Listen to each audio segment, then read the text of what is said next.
Hey everybody, it's your man James, Mr. Quinn Treasure, back again with some more video action for you. As I promised, I said I've been clipping up some old live streams for you guys, and I got another bit here for you. This is one that's I thought was kind of timely to get this out because of a recent story that we all saw in Variety. Yeah, right here you can see this thing right here is Disney's Boy Troubles. Yeah, you can see the major conglomerates that own all the IPs we love. They're looking for a way to save themselves after they've spent the last decade dissing on men and boys and destroying their brands. To make way for their inclusivity and all that other nonsense. And now they're begging for us to come back. They want us to come back and save them.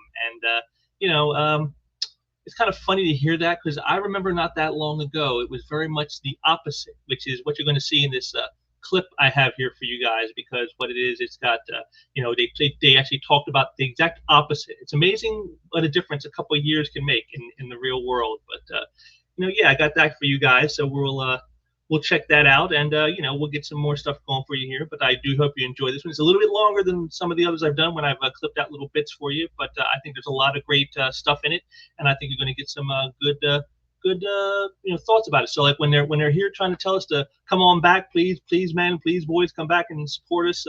This is just to remind you, not that long ago, how much what they really felt about us, and this to remind you. So before you go and do it, before you go jump in and say, oh, let's go help them out. Watch this and then see if you still feel the same way. But that'll be it for me for now, and I'll be back with some more stuff for you very soon. And so until next time, take care. And again, the media, they're just as bad as they always have been, because here's right here, comics are still failing their female characters and creators.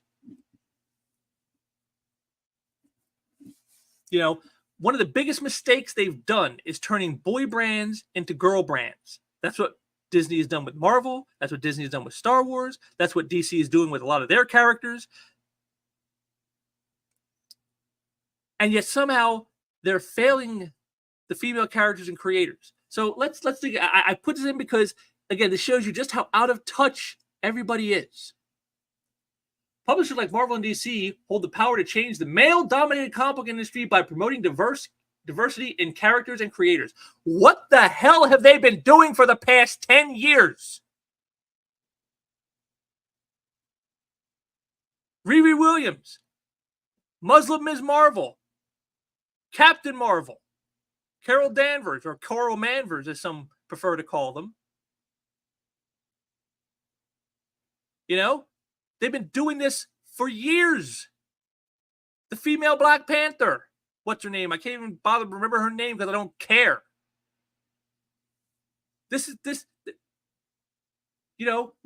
Promoting diversity in characters and creators. You just saw the new X-Men lineup. Eve Ewing, Gail Simone.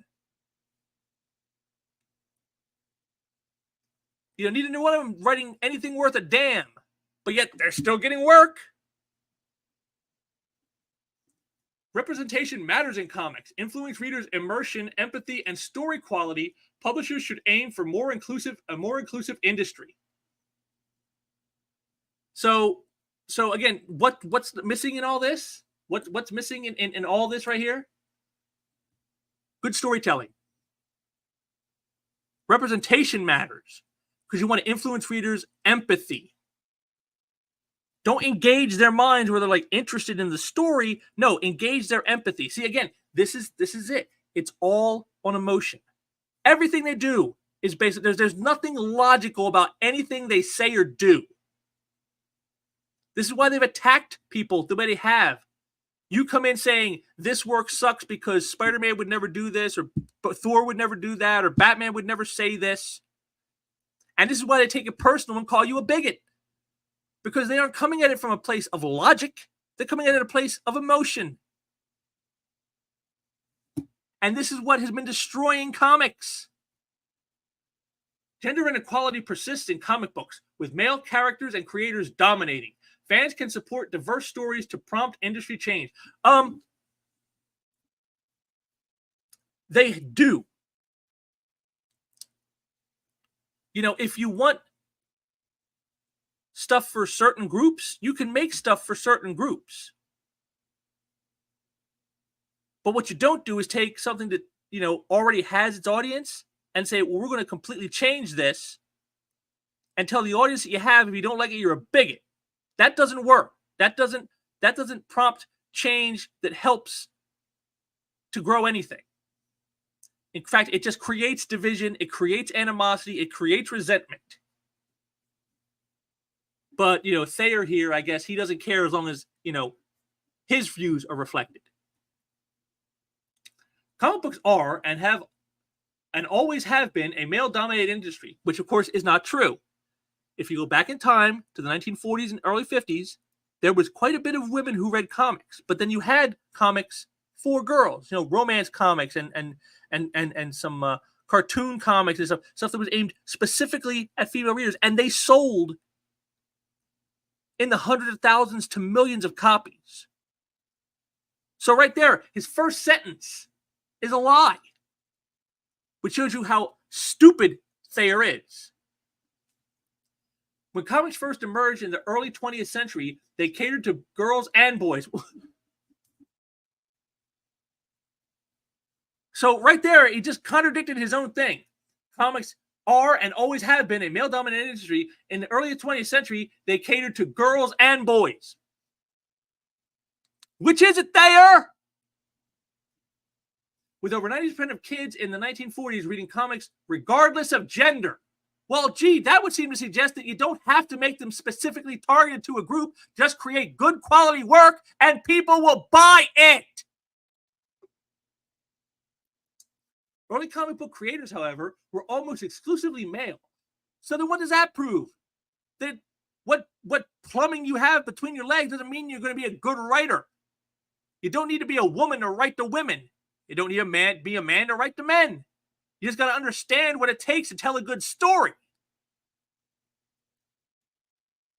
And by the 60s, the comic book industry had become heavily skewed towards comics marketed to boys and young men. With profits coming from a mostly male audience, publishers prioritized stories by and about men, and the cycle continued. Oh my goodness, you mean a business focused on creating a product that actually sold to people who were willing to buy it? They said, these people are buying our stuff, so let's keep making more of it? Oh my God! Stop the presses! This pattern led to a faulty assumption that still persists today. The myth that only men can enjoy and buy comic books. Again, after just having said that they cater to boys and girls.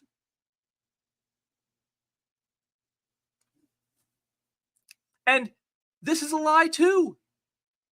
No one says only men can enjoy and buy comic books. My wife is a living example. And she didn't have to change the books for her. She loved the Justice League, but they didn't feminize the Justice League because, oh, well, she's a female reader, we got to make it more appealing to women. They just told great stories, and she loved them. She loved the Titans. She loved Superman. But according to Thayer, she shouldn't because, well, only men buy and enjoy comic books. And I know she wasn't the only one. Again, talking to a guy who worked in shops, I saw female readers. So the faulty pattern isn't in the comic industry. The faulty pattern is in Thayer's thought processes. Almost a century later, in 2024, gender equality has grown in almost every industry, but comic books are still lagging behind, with male characters and creators still heavily dominating the medium. Again, where has Thayer been for the past 10 years? With the flood of female characters and gay characters and non-white characters. Never mind the fact that there was already diversity in the comics. When I first started reading comics, when I first got serious into them in the late 80s, the X-Men, half the team was women. And it was being led by an black African woman. Not even African-American, an African-African. That was comics when I came in. So how can you say that comics are lagging when that was the case 40 years ago?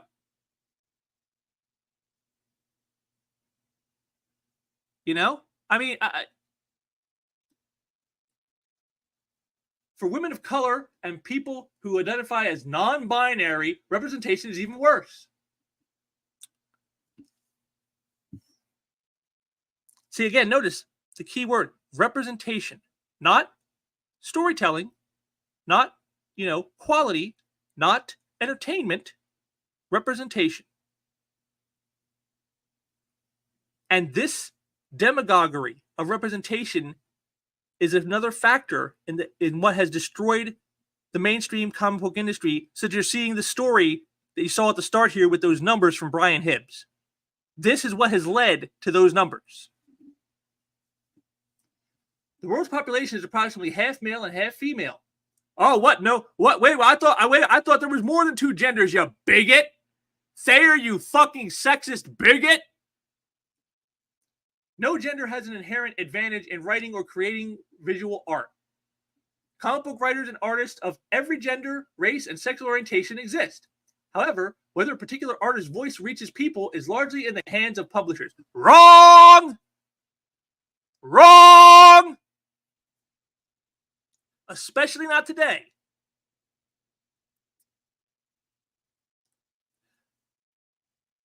An artist's voice reach is dependent entirely upon their skills and ability. Do they have what it takes to make engaging, compelling stories that a mass audience wants to read? If they do, they will have success. If they don't, they won't. Does their name get people to want to pick a book up?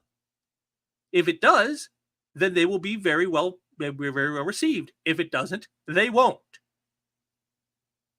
It's not in the hands of the publishers. It's in the hands of the creators themselves. Even more so when you factor in things like crowdfunding, where you're basically trading on your name.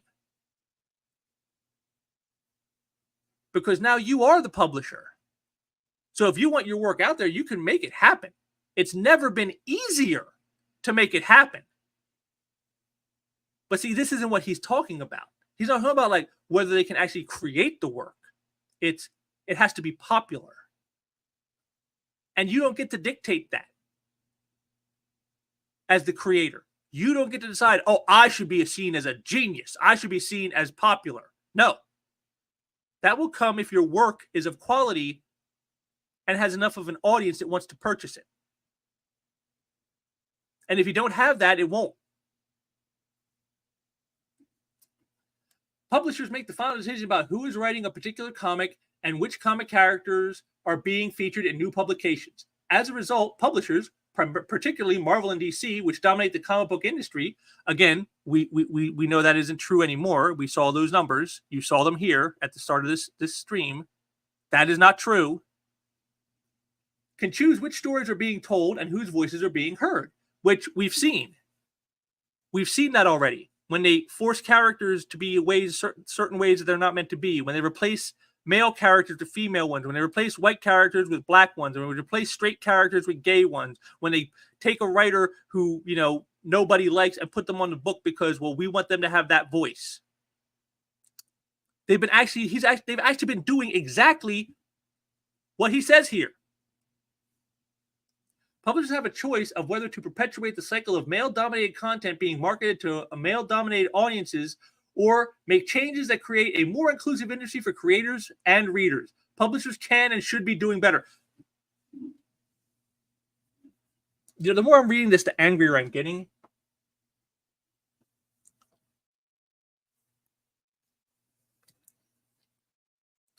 Because they're doing the very thing he says he wants them to do. And because they are, you see where their numbers are.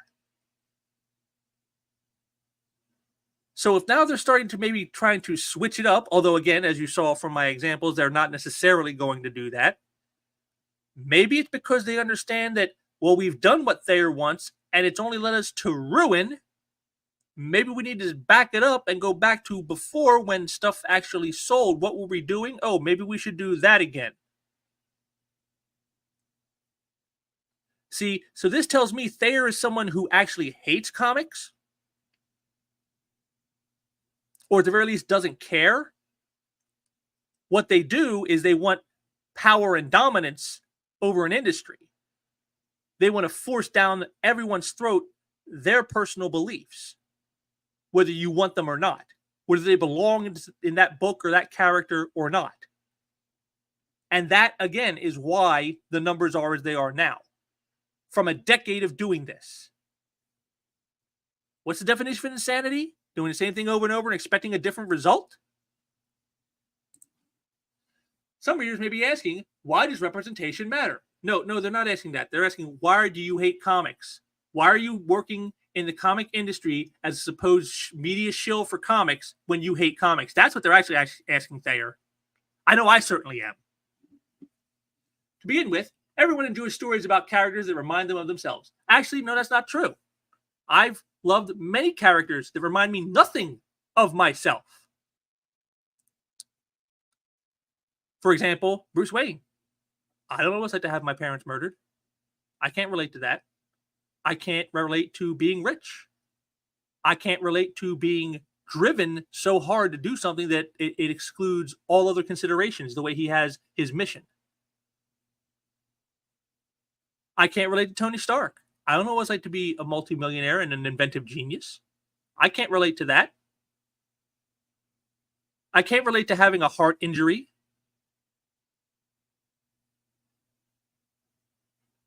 I can't relate to having advanced technology at my fingertips. I can't relate to any of these things. But yet, I can tell you how many Batman and Iron Man comics I've read and enjoyed. The characters don't remind me of myself. But yet I enjoyed them. So once again, another lie from Thayer. Now, there may be some people who are stupid who think a character has to represent them for them to enjoy it. And if that's the case, well, then they just shouldn't be reading that book. If you can't enjoy the character for what they actually are and can only enjoy it if you see yourself as the character, which, by the way, is a very female way to do things. You know, in the male brain, again, this has been proven in science, you know, when guys see something that's cool, they think the thing is cool. Whereas women put themselves in the place of the one being cool. You know, so like when we see Iron Man, we're thinking, wow, how awesome would it be to be in armor and go flying around and doing all the things that Tony Stark does. A woman would see that, be like, how cool would it be to be Tony Stark? See, they want to be the person or the thing. And so all of this that Thayer is doing is from that feminine perspective of it has to relate to me. I have to see myself in this. It has to be like a mirror. This vanity and narcissism is destroying comics.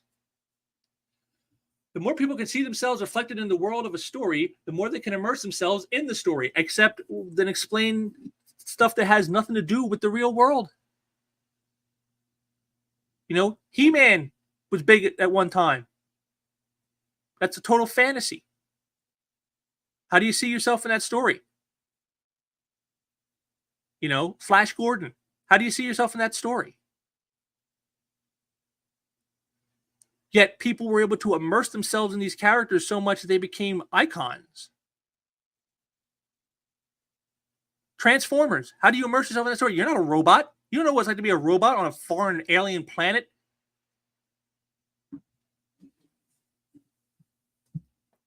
But yet, look at the new Transformers book. Everybody loves it. It's one of the few things that actually is selling decently in the industry right now. So no, you don't need to immerse yourself in the story by having it reflect you. In fact, you can very much do the opposite. And it's actually probably more beneficial to your mental health if you do. When women read stories that focus primarily on men, it can feel like there's no place for women in the story, or at least none that's desirable. Well, then maybe, again, what is people like Thayer told us about stuff we don't like? Well, it's not for you. So if the women who are reading those books say, well, I don't like this, well, then it's not for you. Go find something that is. There's a lot of stuff out there. Funny how that never works the other way, isn't it? After they've taken over and destroyed something you love, you're told, well, this just isn't for you. But then when they come into something and it doesn't reflect them, and they're like, oh, I don't like this. It's not, they never hear, well, it's just not for you. It's no, you got to change it so I can like it. When stories glorify male heroes but relegate female characters to the background, it sends a message to female readers that they are not valued. Does it? I mean, if the book is called Batman, who do you think the book should focus on? If the book is called Spider-Man, who do you think the book should focus on? Mary Jane Watson? When comics focus primarily on men, it discourages women from enjoying and financially supporting the medium and helps perpetuate the biases already in place in the industry. Except there are already women in the industry. There were already women buying comics. He stated in the very beginning of this that it wasn't, that there was, back in the day, lots of men and women. Now, women stopped reading. Now, why? Well, maybe that's a question you should try to figure out the answer to. Why did women stop reading comics in greater numbers? Was it because they were pushed out? Or was it because they found other things they liked better as technology and entertainment choices, grew? They found stuff that like, oh, I like this better than I do comics, whereas the men still enjoyed comics. Could that be why? So are you saying women shouldn't have the right to choose the types of entertainment they want to engage in, that they have to be forced to engage with comics so that everything can be kept, quote unquote, equitable? Is that what we have to do? Force women to read comics when they don't want to? Is that why we have to destroy all the characters for people who themselves may not even care or want to be involved? How much sense does that make? This hurts female fans and publishers who could be tapping into a massive but neglected market. Well, if it's a neglected market, then all you got to do is create product that they want to see. That's all you got to do. And that's what they've done for the last 10 years, feminizing, basically, superhero comics. Which, again, as he says, are dominated by men. Yes, superhero comics are. Not all comics of all kinds, but superhero comics, yes, definitely male-dominated. And they've spent the last 10 years feminizing them, and they've seen no great shift to women buying these books. So either there aren't very many female fans, or they don't feel neglected by that subgenre not being for them. They find other things that they do like, and that's what they support. In addition to allowing readers to imagine themselves in a world of the story, representation matters because it builds empathy and understanding among people from different backgrounds. By reading stories about people with different experiences, readers gain a greater understanding of what it's like to exist in different circumstances. If men are only exposed to stories that glorify other men, it gives the erroneous impression that only men are capable of those feats depicted in those stories and minimizes the impact and contribution of women. How does a story that is focused on a man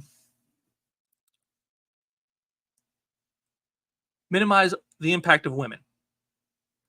If it's the man's story, then it's his perspective that we're getting, correct? So why should we worry that a woman isn't getting, equal representation in that story? It's not her story.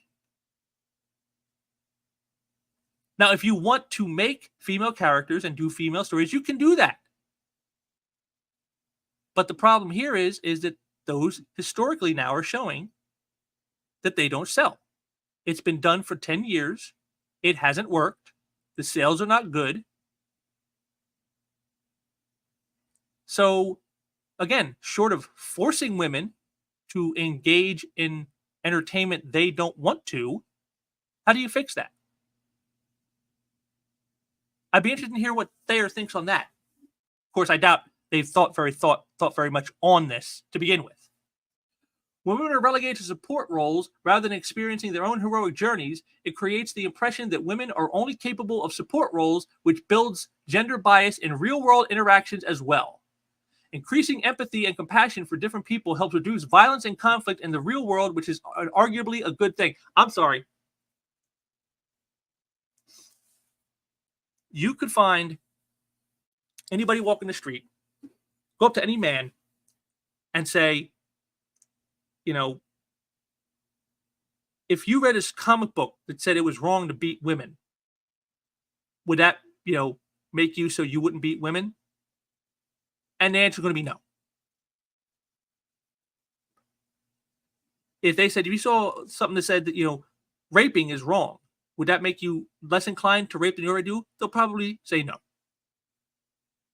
And not because they actually like those things, but because there is never in the history of the world anyone who has said, I was going to do this bad thing, but because I read in a comic that it was wrong, because they showed me this experience from a woman's perspective or whatever, that suddenly I had all this empathy and I no longer felt like I wanted to do that thing. There's not one little thing, a comic, and not one iota where a comic has reduced violence and conflict in the real world. Not one iota. Not even a little bit. Not even once.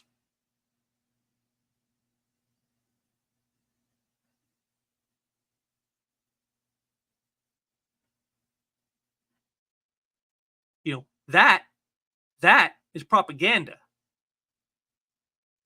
That's what that is. When you're saying that we want to use these to make people think and believe a certain way, that is propaganda. That is not entertainment. That is propaganda. And comics are not supposed to be propaganda. They are supposed to be entertainment. So his whole thesis is wrong to its core.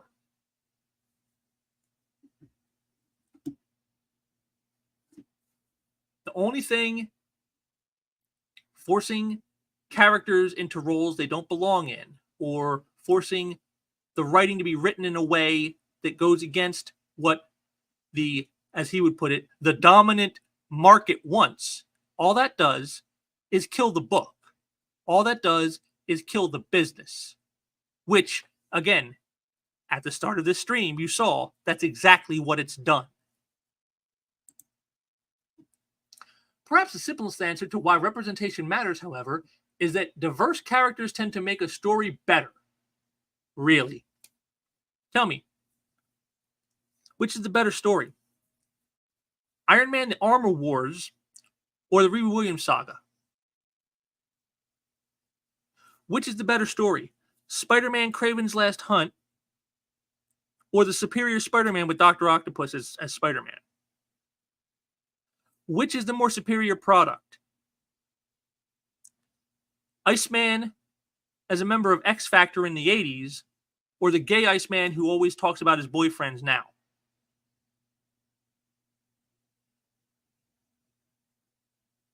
So diversity does not make a story better. Now, it can help in giving you more choices. If you have quote unquote diverse characters, there's maybe certain types of stories you could tell that you might not be able to if those characters weren't there.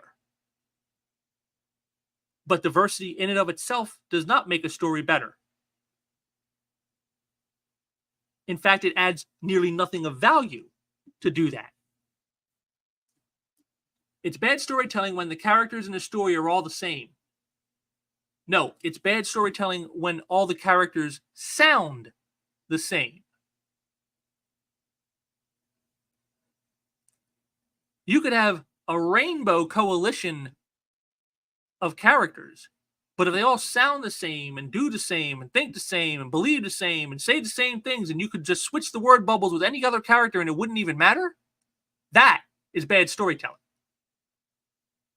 Something, again, which we see a lot of nowadays. No one is interested in repeatedly hearing the same story from the same perspective.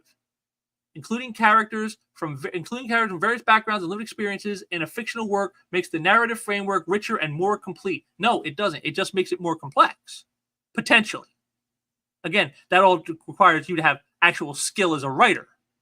If you're just a hack, it doesn't matter whether you have, all the same type of character or you have a rainbow coalition of characters. They're all going to suck because you suck as a writer. But if you have any skill, it doesn't make the framework richer and more complete. It just makes it more complex because you have more different, angles to work from, which can create more problems, actually, if you think about it.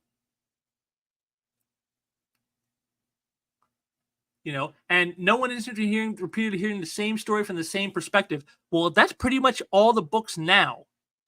If you're white, heterosexual, male, you're evil. That's pretty much what all the books say now. And you're right. It does. No one is interested in that, which is why the sales suck. Again, going back to the very beginning here when we said that Watchmen was the best book on the BookScan list in 2023 for the backlog for the mainstream comic publishers. Those are characters who are not all the same. They don't all sound the same. They don't all have the same ideology. And that's what makes the story gripping, because you have those different views. But yet, pretty much all the characters in there are white, aren't they? So they don't have the superficial diversity that Thayer is talking about. Most of them are men, and all of them are white. So according to Thayer, that should mean the story should suck. And yet, arguably among people, it's one of the greatest comic stories ever written. How can that be? It's nothing but a bunch of white people. And yet, they may be white, but they're not all the same. Their perspectives are different.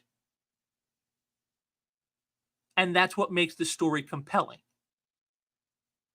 You don't need superficial diversity to achieve this. You don't need to have a rainbow coalition to achieve that. You can have all the characters be of the same race or the same gender and still have differing perspectives.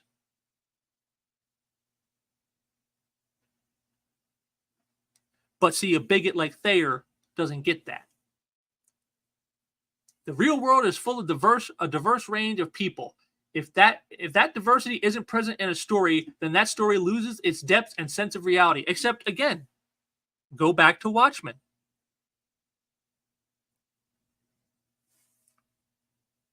According to Thayer here, that story has no depth or sense of reality. And yet, everyone, again, would tell you, arguably, it is one of the best comic stories ever written. So how can that be? Diversity is not a necessary product of a story.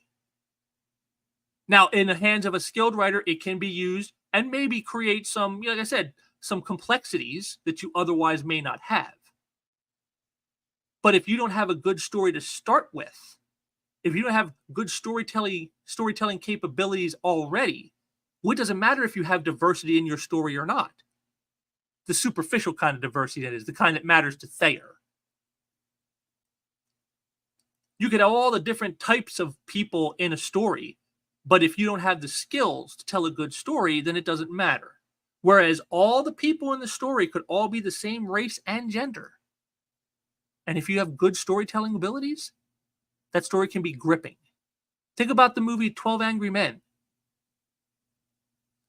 It was 12 people on a jury, all men, all white. And yet it's a very gripping story, isn't it? Why? According to Thayer, well, it should lose all depth and sense of reality. But it's because we weren't looking at the superficial points.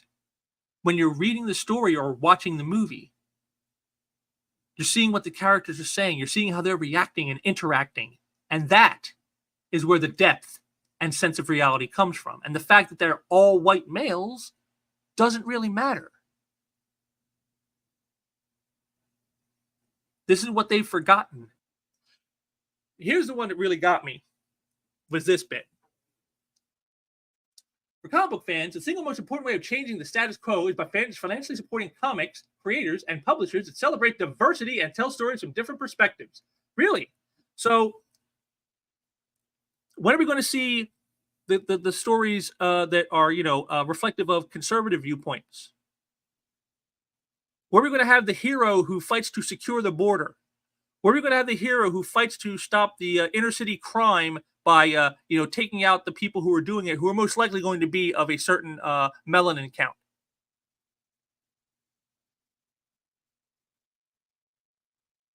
Where are those? Are we going to see those perspectives? Oh, no, we're not going to see those perspectives. Oh, no. Oh, we can't have those perspectives.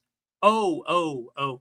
How about the one where the hero loves his country and thinks its citizens matter more than people who invade the country and who are not citizens? We're going to have that perspective. Oh, no, we're not going to get that perspective. No, not that. When I say different perspective, I don't mean those perspectives. It's the old chestnut, well, black conservatives aren't really conservative. I mean, the black conservatives aren't really black. Conservative women aren't really women. Conservative gays aren't really gay. You need to lift up women's voices. You need to listen to him. Believe all women. Well, here's this woman who's speaking conservative. Oh, not those women.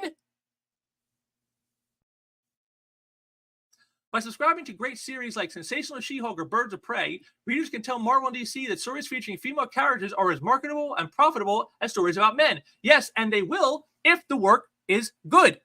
Like when Chuck Dixon was writing Birds of Prey, the book sold pretty well. Now you have people like Gail Simone writing it, and it doesn't. When She-Hulk was done by John Byrne, it sold very well. And now you have people who aren't of that caliber working on the book, and it doesn't.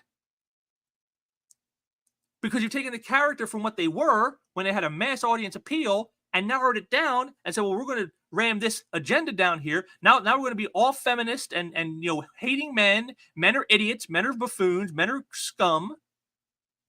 And women are better than men, or better at everything. And then all of a sudden you find out, well, wait, why are people not buying this? Because the women can never have any flaws, and the men can be nothing but flaws, and especially white men. So when you do that, you drive away people because like, oh, well, this is just a Mary Sue fantasy. I don't care about that. There are also many incredible female and non-binary comic book creators working in the industry. Oh, God. But buying books by creators like Kelly Thompson, Sana Tanaka, or G. Willow Wilson, to name a few, fans can demonstrate to publishers that employing diverse creators is not just ethically right, but can also improve the quality of their publications and help their sales. So it doesn't matter if these people produce work you want to read. It doesn't matter if they produce good stories that are reflective of the actual characters they're working on. It doesn't matter if they are producing something that is actually entertaining to the people who are viewing it. That doesn't matter. Just buy it because my women are working on it. Buy it. Give them your money. And if you don't like it, just shut up and keep buying it. That way, the publishers will believe these people are popular and give them more work. You can see here that Thayer is not a very big proponent for meritocracy. Gender inequality is a huge problem in many industries, but comic books have particularly lagged behind. Brilliant stories are being told about female characters across all the major publishers, but there are not nearly as many as there should be. So how many should there be? Again, I've already noted several where they replaced characters or changed the characters or whatever. How many more should there be? And they all failed. All the ones they changed, they failed. How many more should there be? How many America Chavez's do we need to fail before we say, yeah, this isn't working? How many Ms. Marvels, Captain Marvels, Riri Williams? How many of them need to fail again and again and again? How many times before you go, maybe this isn't working. Maybe this isn't, the way to go. How many times must you put a person in a book like a Kelly Thompson or a Kelly Sue DeConnick or a Gail Simone, and then the book tanks before you say, oh, gee, maybe these people aren't very good creators? How many? Likewise, there are many incredibly talented female and non-binary creators producing comics, but their voices are not being heard nearly as often as their male counterparts. Why is that? Is it just bigotry? Or is it because they're not very good at what they do? Comics are better when they tell stories that reflect various experiences and viewpoints, but they can't do that if they are marginalized, if they've marginalized half the population. Nobody is marginalized in comic books. In fact, I'd say it's very much the opposite. There's too much non-marginalization, where people who are hacks, who don't have what it takes, are given jobs that they have no business having on characters that they don't know and understand to an audience that they actively hate. That's a problem. That's the problem. We need more marginalization. Let's kick out the people who don't have what it takes, no matter what their gender or race is, and get in people who do know what matters. When you're working on an established creation, an icon, you need to be reflective of what that icon represents. You can't just say, well, I just feel like telling this story, so I'm going to do this with Spider-Man. No, you don't do that. You know, there's that famous page, I've shown it several times in these past streams, where Batman's swinging through the city and there's a riot going on, and they're ripping off a store, and he's sitting there basically saying, like, hey, I really got no business to say anything, besides they got insurance, and then he swings off. Batman would never do that. Even if he was busy, even saying it's breaking all over the city, I ain't got time for this, he'd throw some gas bombs down there and maybe throw a shadow over to try to scare the people off, and then swing away. He wouldn't just watch it go down and go, well, whatever, and then be on his way. That's not what Batman would do, but that's what he did in that story. Why? Because that's what the writer wanted. A writer who had no business writing Batman, because they don't understand Batman, and they don't understand his audience, and nor do they care. That's what we need to be rid of. That's the marginalization we need. In the comic book industry, power is highly concentrated in the hands of just a few publishers, which, again, the numbers, as you saw here on this stream, prove that isn't true. If those companies adjust their practices to better reflect the diversity of the real world and their readers, the industry will change. Equity is possible, and it stands to benefit publishers as well as readers. Really, how's it benefited them so far? Retailers, and publishers who can't sell the books. Readers who aren't getting stories that they want to have and seeing the characters they love tarnished by these people with a political agenda. Like Thayer here, with diversity. How has that worked out so far for benefiting them? Just asking. By growing female audiences, comic book publishers have an opportunity to sell more books and expand the industry as a whole, enabling even more great stories to be told. Comics should be for everyone, and with a little effort, they can be. No, they already are, and they have been for decades. The comics didn't change. The people did. Women lost interest for whatever reason, and they didn't buy them in as big a numbers as they used to. And some subgenres were always male-dominated. Yes, like superheroes were always male-dominated. War comics were always male-dominated. Westerns were always male-dominated. And you know what? That wasn't a problem. There's nothing wrong with that. Now, if you're saying women aren't allowed to work in comics, women aren't allowed to create comics, women aren't allowed to read comics, okay, see, that's a problem. And then I would be on your side. Yeah, we got to stop that. But nobody has said anything like that. This forced diversity and superficial diversity that people like Thayer are talking about, this is part of the problem. If women aren't reading superhero comics, it's not because there's something wrong with superhero comics. It means it's just not to their tastes.